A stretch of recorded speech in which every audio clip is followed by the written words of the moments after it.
Good morning. Happy Sabbath, everyone. So, little info about Mary Ann Hadley. I shared this last year, but, it's been a year. Mary Ann Hadley is the former director of the Ellen White Research Center in Keene, Texas, at Southwestern Adventist University.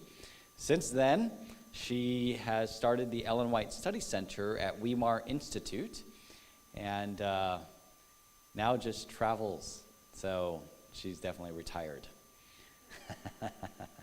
But I actually knew her and her husband and Mr. Bob Hadley, and there's a lot I could tell you there, but I will tell you this. Mrs. Hadley was the toughest teacher I ever had, and I still say that even though I'm in a doctoral program. So she tasked me when I took independent study on Ellen White's writings from her at Southwestern to read the entire testimonies, volumes 1 through 9, in 2 months. And I remember weeping at volume 6 because volume 4, 5, 6 are pretty long. It's not till you get 7, 8, 9 do they get shorter, much shorter. But she's like, oh, that's the only parts I really wanted you to focus on. Well, you had to get through the first anyway. But we're very glad that Mrs. Hadley is here today. I believe she'll be sharing about Ellen White's journey from Texas to Colorado. Mrs. Hadley seems to have a knack for finding out things that nobody else knows about Ellen White. So I'm very excited for her to share what she is going to be sharing, and I'm sure that all of you will be blessed, and it's nice to have you here, and hope to see you again this evening. So, Mrs. Hadley, there you go. Thank you, Malcolm. Malcolm's a very good student. As you already know that, right? Yes, he's a good man. I think he's a very good pastor, and from year to year, I actually see his spiritual growth and his growth as a pastor. Okay, so I don't know how many of you were here last year when I talked about Ellen White. Some of you are nodding, and so yes. If I remember correctly, there was one piece of information that I forgot to tell you last year.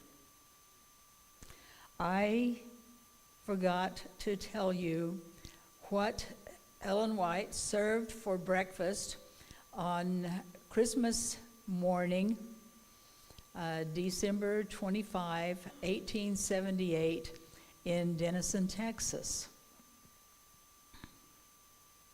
Keep in mind, this is the 1870s. It's Texas. They don't have veggie meats. Keep in mind that the people that she served were very, very poor people who lived in the community who were Seventh-day Adventists. Keep in mind that what everybody who was anybody at that time, what they served for Thanksgiving was venison. So what did she serve? Venison. And she said it was very tender. Okay? Which means, even though she was vegetarian, she partook of that venison.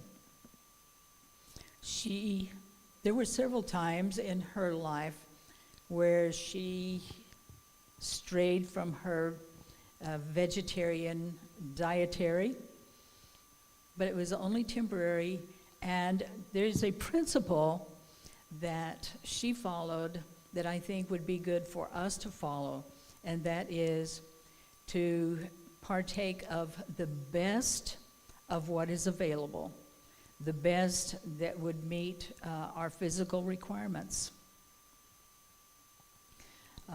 Rather than following a strict code of you eat this and you don't eat that.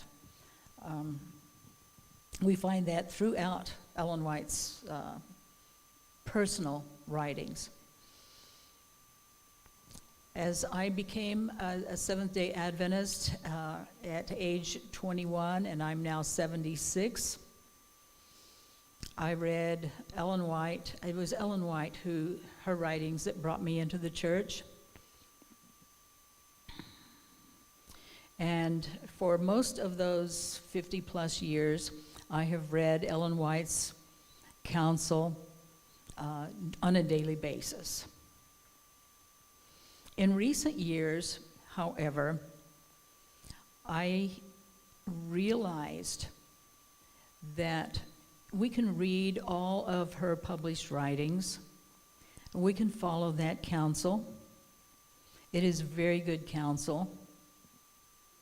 But she's speaking about the ideal. There is also the reality, the practical. And we have to keep in mind that in her published writings, she is always speaking about the ideal. If you want to find out what she was like as a person, then you need to read her private writings, especially to her family, especially to Willie and his wife Mary.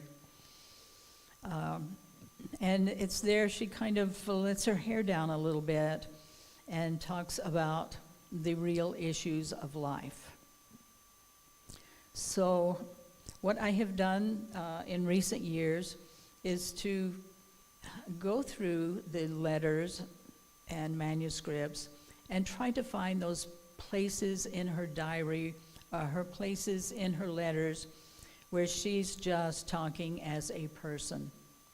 And so some of that is what I want to share with you today. There are two areas in her ministry, her 70-year ministry, where I find that she is very stressed.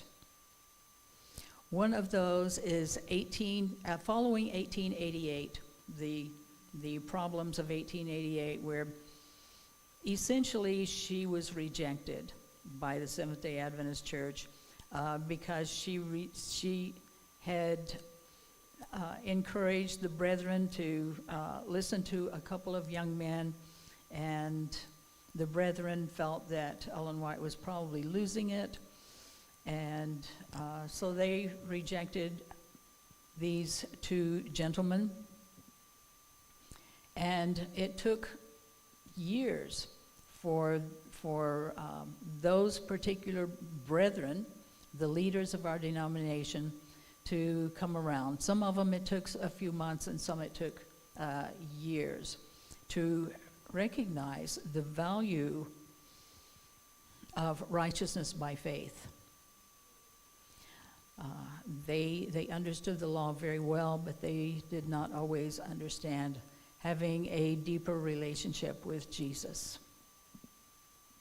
And so that following year, 1889, was very difficult for her because she was frantic. She was going from church to church and place to place, trying to reinforce and explain what she meant by righteousness by faith. The other very difficult year for her was when she came out of Texas. Well, Texas was difficult for her, but to go on the wagon train trip was extremely tiring for her. And so we see her at her weakest, and we know that when we are weakest, then Jesus is able to do great things for us. And we can see that in some of what I'm going to share with you this morning. So, Wagon Train, this is 1879. It starts kind of in February, where some people are in Texas. They're very poor. They've been sick. And James White is saying, well, you need to move to Colorado, where the temperature is perfect and the climate is perfect. But they have no way to go because they're poor people. And so James White comes to their rescue and says, okay, I will provide you with a wagon and a team, and we will go together. We will have a wagon train trip. We will go from North Texas through Indian Territory, which we now know as Oklahoma, go up into Kansas, and then go over to Colorado. The destination was Boulder, Colorado, which it took a number of weeks for them to make that trip. So it starts, their planning starts in February, but they're not able to kind of get it together until May. Well, actually in April. And so in April, they're trying to get their ducks in a row, get everything lined up, and they're going to go on this wagon train. So the time comes, April the 25th. They're not quite ready. There's a few details that they need to take care of. 26, 27, 28, 29. The days are passing. Finally, actually, it was on April the 25th that they are able to leave Denison, Texas, Friday afternoon. Anybody ever start on a vacation on Friday afternoon? You don't do that. If you're a Seventh-day Adventist, you don't do that.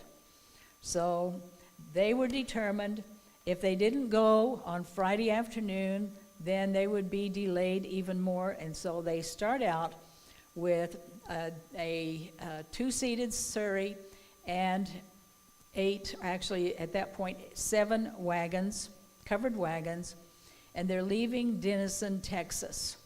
It's 2 miles to the Red River. Okay?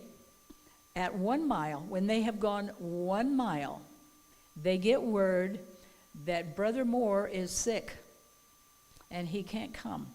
And they're afraid he's going to die. And so Ellen White tells his son, you go back there, you go to the blacksmith shop, and you get some charcoal, some burnt wood, and you take this to your father, and you make a poultice for his tummy.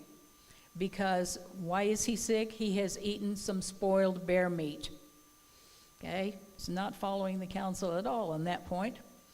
So the son obeys, makes this poultice for his dad's tummy.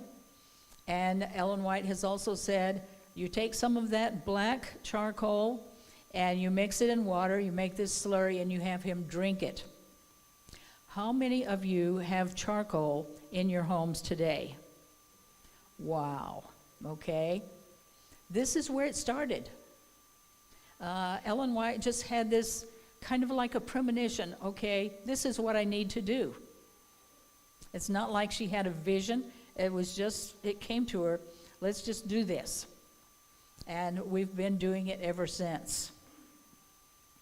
So within an hour, that man was feeling quite well. And he was able to join their wagon train actually the next day. Okay, so that's 1 hour into their journey.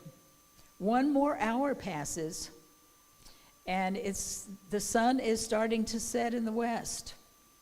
And they don't have time to cross the river. So they make camp. So here they are, 2 miles from their home, and they're camping on their trip that's going to take weeks. They set up, they have 3 stoves, 3 camp stoves. Now 2 camp stoves, 1 sheet iron stove. They have 3 tents. They've got their covered wagons, and they have some provisions. Among their provisions, there's a barrel of crackers, and they've killed a calf and made it into jerky, and so they have that. And otherwise, they've got to just forage for whatever food they're going to have for 31 people. 31 people. No cooks on this trip. So all the cooking has to be done by Ellen White and her assistant, Marion Davis, and whatever help she can round up from the rest of the people, which is not very much. That Sabbath morning, they find that there's strawberries, there's wild strawberries where they are camping. And so they get to kind of forage and get some strawberries. There's also some greens out there, and you find that they're going to live on wild greens for a number of days. Now, how many of you have picked greens? And how many greens does it take for a meal? Like a bushel, okay? For 31 people, how much greens are they going to have to pick every day? Huge amounts. And who is going to do the picking of the greens? Ellen White and her friend Marion Davis, primarily, and whoever else they can get to help. And we know what it's like to get other people to help. So, that Sabbath, they had just gotten the latest youth instructor. How many of you know what the youth instructor was? A few of you, okay. The old-timers, because we don't have the youth instructor anymore. But it was a wonderful magazine for youth, very instructive. It included the Sabbath school lesson for that week, and much, much more. Very, very good information. They also had received the latest issue of the review, and so they spent that Sabbath reading and discussing what they had read. And then the next day, they were ready to press on. It was going to be just a very, very short trip to the river. This is Red River. It has been raining for days and days. And what happens to the river is way up there and way wide across. They have to cross on a ferry. A ferry is like a raft, and it's somehow connected to a cable that goes across, and the ferryman is able to move this ferry across the river. The ferryman says, "No, I'm not going to take you today. The river's too high." And the next day, the river's still too high, and the next day. And finally, on the 5th day, they decide this is never going to work. We need to get out of Texas and on our way. So they decide they're going to go to a different location. Where do you go for a better crossing? Do you go downstream or upstream? You go upstream where there's less water coming down. Okay, so they go 10 miles upstream, and there's a poor ferryman there. He doesn't even have a cable. He has to use poles. And he agrees to let these wagon trains cross. They are able to cross only one at a time.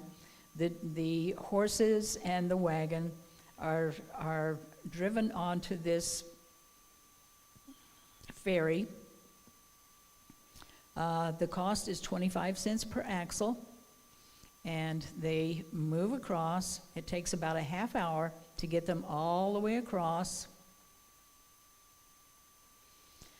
But the ferryman says, when you get over to the other side, you go as fast as you can because there's quicksand there. Quicksand. I would not want to sink in quicksand, nor do they. And then there's these horses and the wagon and all of their provisions and everything. And so they make it across and go a little ways, and then the next one crosses. Takes a half an hour for each one, and there's 8 wagons, plus the carriage. So figure half an hour for each one. It's going to take most of a morning to get across. When they get across, there's areas where there's thick vegetation, a lot of trees, and there's little trails, and there's clearings every once in a while. And so they make their way toward one of these clearings, but it's kind of low. It's down by what is called the Blue River. It's not really a river, it's really a big creek. So they make their camp there, and they're going to spend the night. They have actually one bed frame, and they put that out, and they've got some mattresses and various places to sleep. And so about 2 o'clock in the morning, guess what? Thunderstorm. Thunderstorm. About a couple of inches come into the tents. Everything is wet, and there's wild, not only rain, but wind. It's a mess. And so they try to reconfigure themselves, and they take this one bed, they put it in the tent, which already has water, a couple of inches of water in it. And in that tent, on that bed, sleeps Ellen White and Marion Davis and 2 12-year-old girls that are on this wagon train trip. They have to sleep crosswise across the bed. Not real comfortable. And in fact, the next night they have to do the same thing because nothing is dried out yet. Ellen White says that one night that she slept about 1 hour. Okay, so they're making their way through Indian territory. They're afraid that there's going to be bandits. They think that there could possibly be some Indian raids just to steal the horses. So what do? They learn that when you're on a wagon train trip, you put your wagons in a circle, you put your horses in the middle, and you stand guard. And so they did have some guns, and they would stand guards 2 hours at a time through the night just to make sure that everybody was safe and protected. And then they would move on.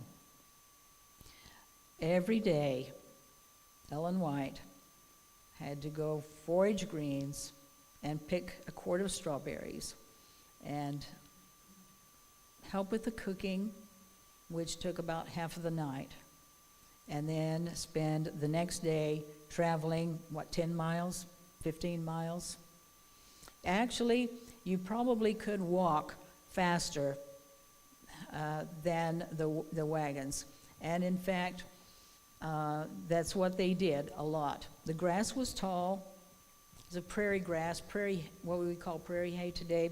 It's about, 2 or 3 feet tall, and some other grass down below that was much shorter. But it was also beautiful. There were flowers, all kinds of flowers. Oh, I forgot to tell you about the birds. Back on the other side of the river, that first Sabbath day that they spent on the other side of the river, there were birds that were saying, "Bob White, Bob White, Bob White."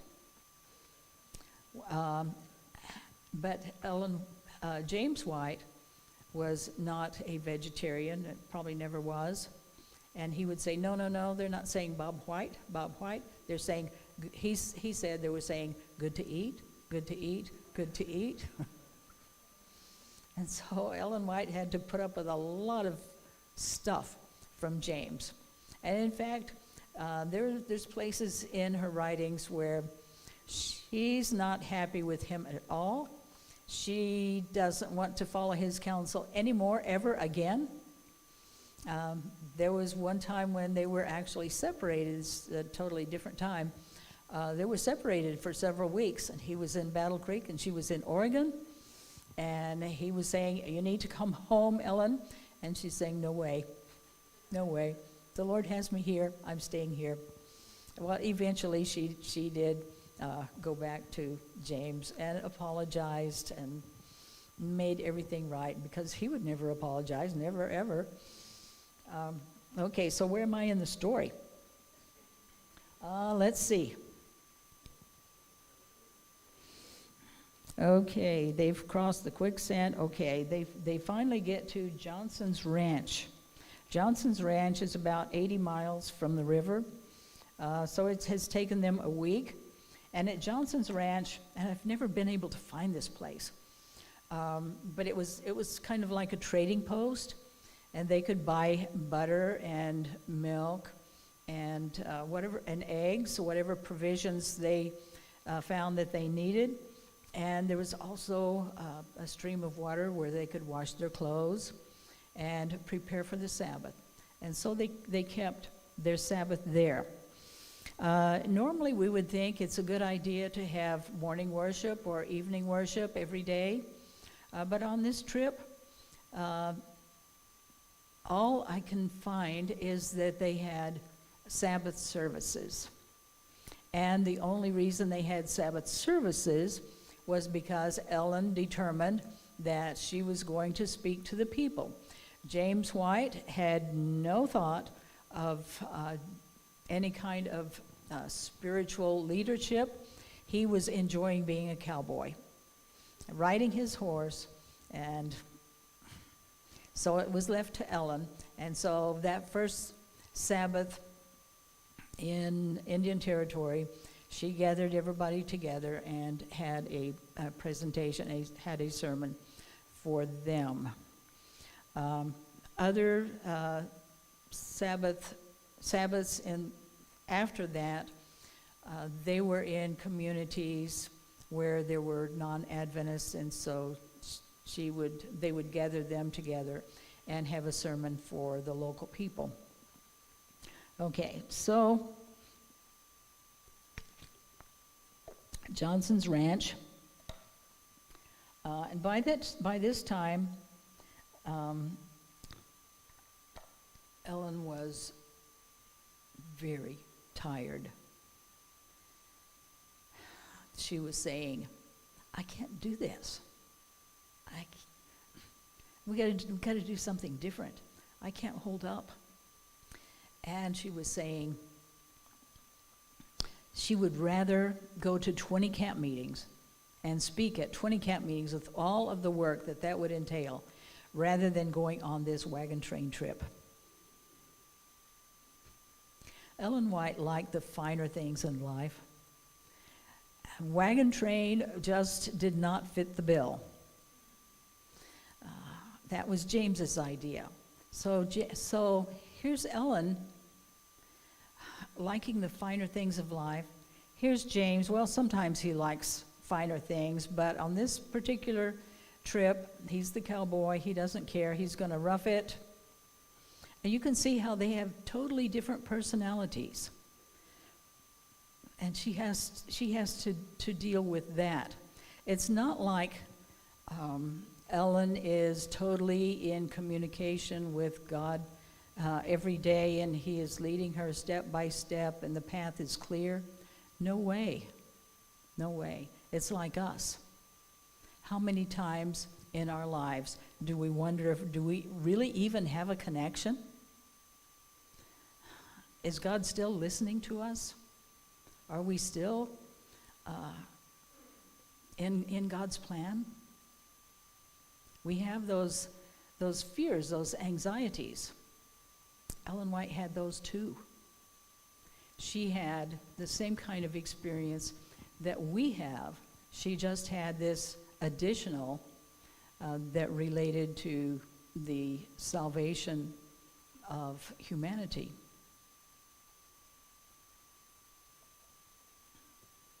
So they travel on. Next place was Stonewall, and at Stonewall they came across an Indian school, Native American, and there were about 200 students, and there were some people who were running the school, and they saw there was a wagon train coming across their territory, and they went out and said, "Hey, whoever you are, we want you to come and visit us, and we want you to speak to us. We want you to tell what you know because we're kind of isolated out here. And so James and Ellen White went to this community and spoke to the people, and this was on Sunday. Spoke to the people on the love of Christ, using New Testament passages. The pastor of that group was Baptist, but he told all the people, listen, you have heard the gospel today. They were very, very welcoming, very happy. They wanted James and Ellen White and this Wagon Train to continue to stay on with them, to teach them more. But they had a deadline to meet. James and Ellen had to be in Emporia, Kansas on a certain date because there was going to be a camp meeting there. And so that was another thing. Ellen White was feeling stressed that they needed to get on down the road, except there was no road, to get to this camp meeting. Meanwhile, there was these people, these poor people who were being rescued from the sicknesses, the poor lifestyle that they had in Texas, and they were being rescued to Colorado. And they were fighting among themselves. Well, if a bunch of your congregation is fighting among themselves, whose job is it to kind of referee? It wasn't James, it was Ellen. So Ellen had to say to them, look, you've got the wrong idea. To the others, look, you've got the wrong idea. You're making things up. This is not the thing. What you're saying that this group is saying is not true, and vice versa. And so she was having to settle these arguments. Besides that, a little farther in their travels, they were joined by a couple more carriages. These carriages were driven by two dentists who were not Seventh-day Adventists. They saw this wagon train going along, and they decided they were going to join.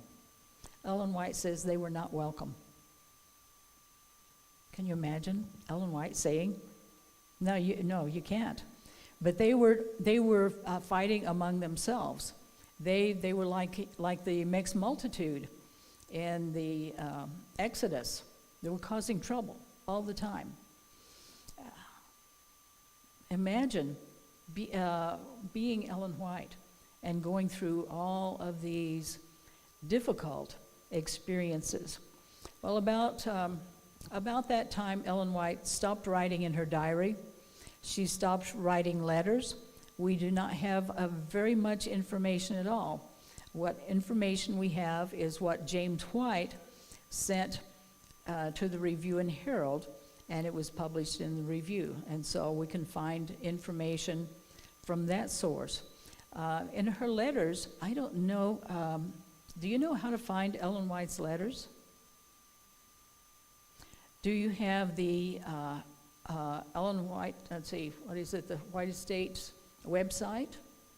You go to the website, and within, let's see, it's the app actually. Go to the app, yeah. And there's a way that you can find the letters and manuscripts, and they're available by date, and so you can go through and read those by date.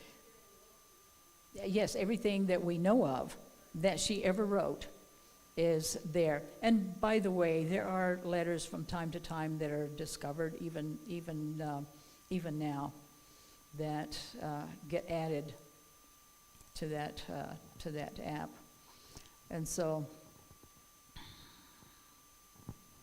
we have that source from her. And that is where you really find what Ellen White was really like day by day. Some of her strongest reproofs are to be found in those letters, and some of her personal life, her personal struggles, her problems with James, her problems with Edson. Edson is her oldest son, and he loves to spend money. He loves the finer things of life, just like Ellen, except that he doesn't have the self-control that she has.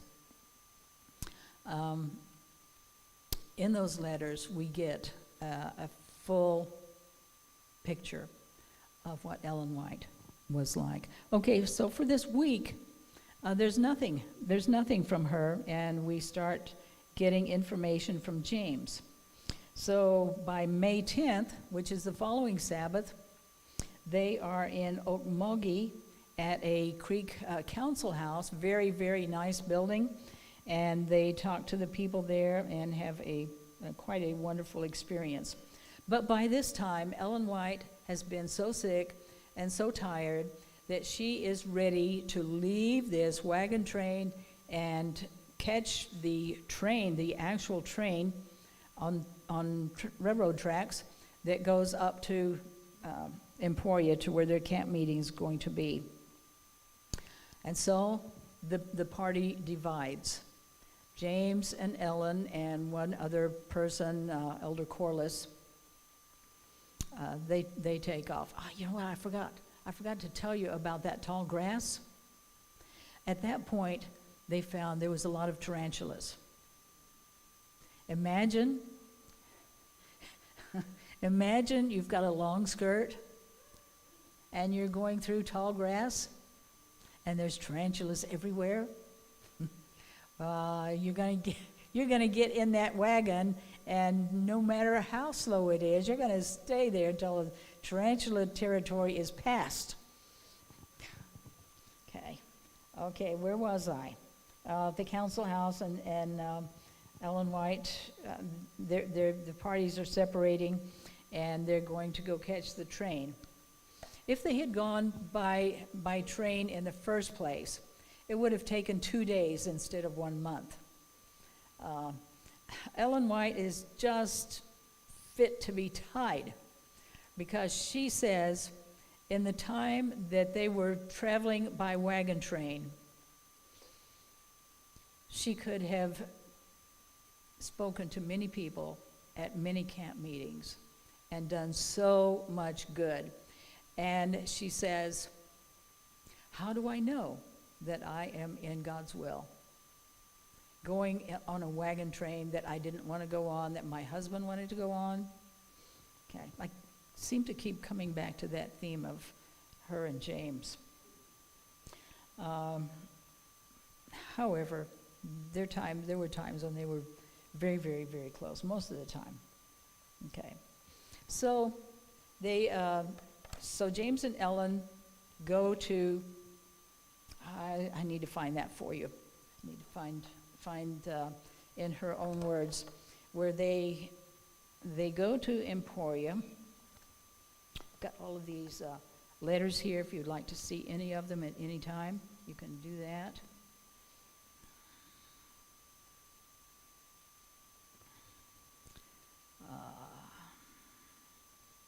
And there is so much in here.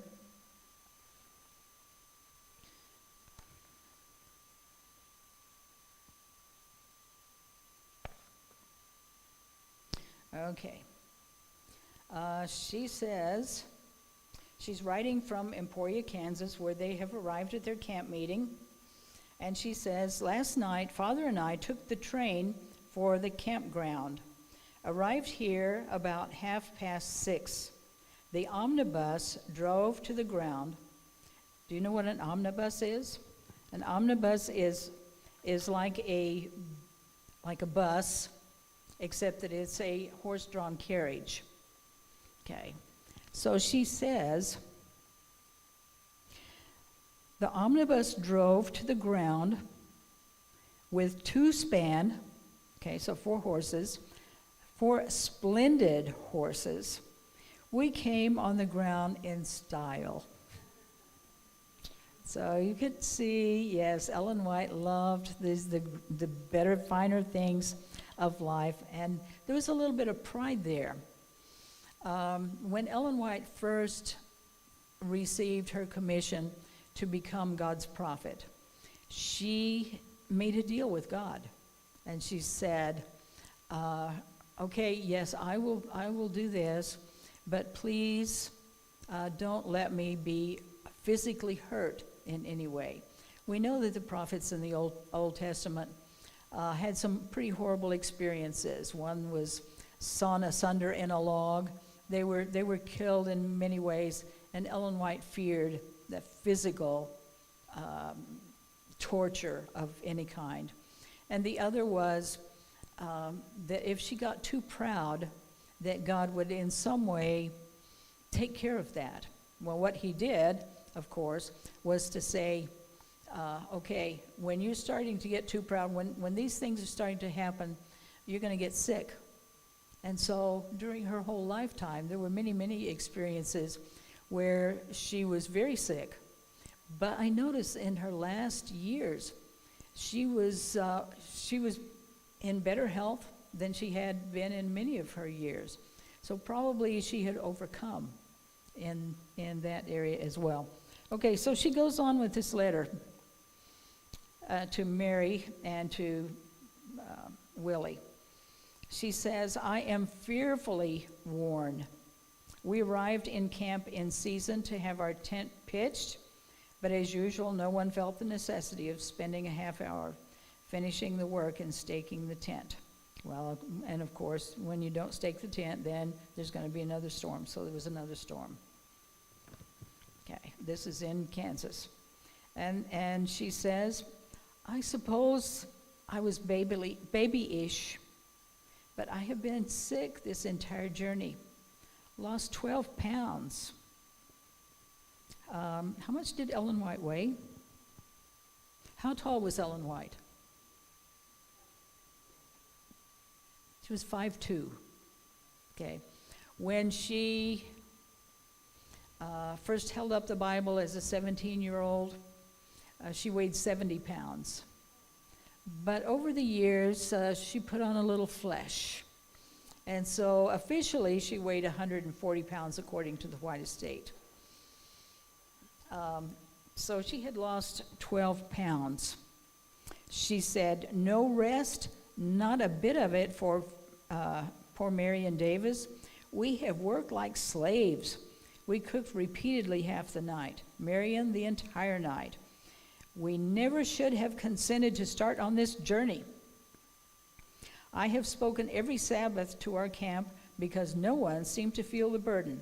And every Sabbath evening or Sunday in towns and villages, I feel worn as though I was about 100 years old. And at this time, she would have been in her 50s, mid-50s. But enough of this, she says. I need to get rested. And she says, finally, I hope that by the cheering light of the countenance of my Savior, I shall have the spring-back power. I went to Texas against my will. I have stayed against my judgment and wishes. I have consented to take this long journey, flattered that no care or perplexity should come upon me, but it could not be avoided. I have not even had time to keep a diary or write a letter. Instead, it was unpack, repack, hurry, cook, set the table. That's been the order of the day. I've had some help, but not that much. But let's go back to this sentence where she says, I hope that by the cheering light of the countenance of my Savior, I shall have the spring-back power. So regardless of our situations in life, regardless of where our travels take us or our daily experiences take us, we can look to our Savior even when we cannot see through the fog of what's happening, and we can hope and look forward to that spring-back power. You feel that things are not going well for you, but if you keep your faith in Jesus, eventually you will have that spring-back power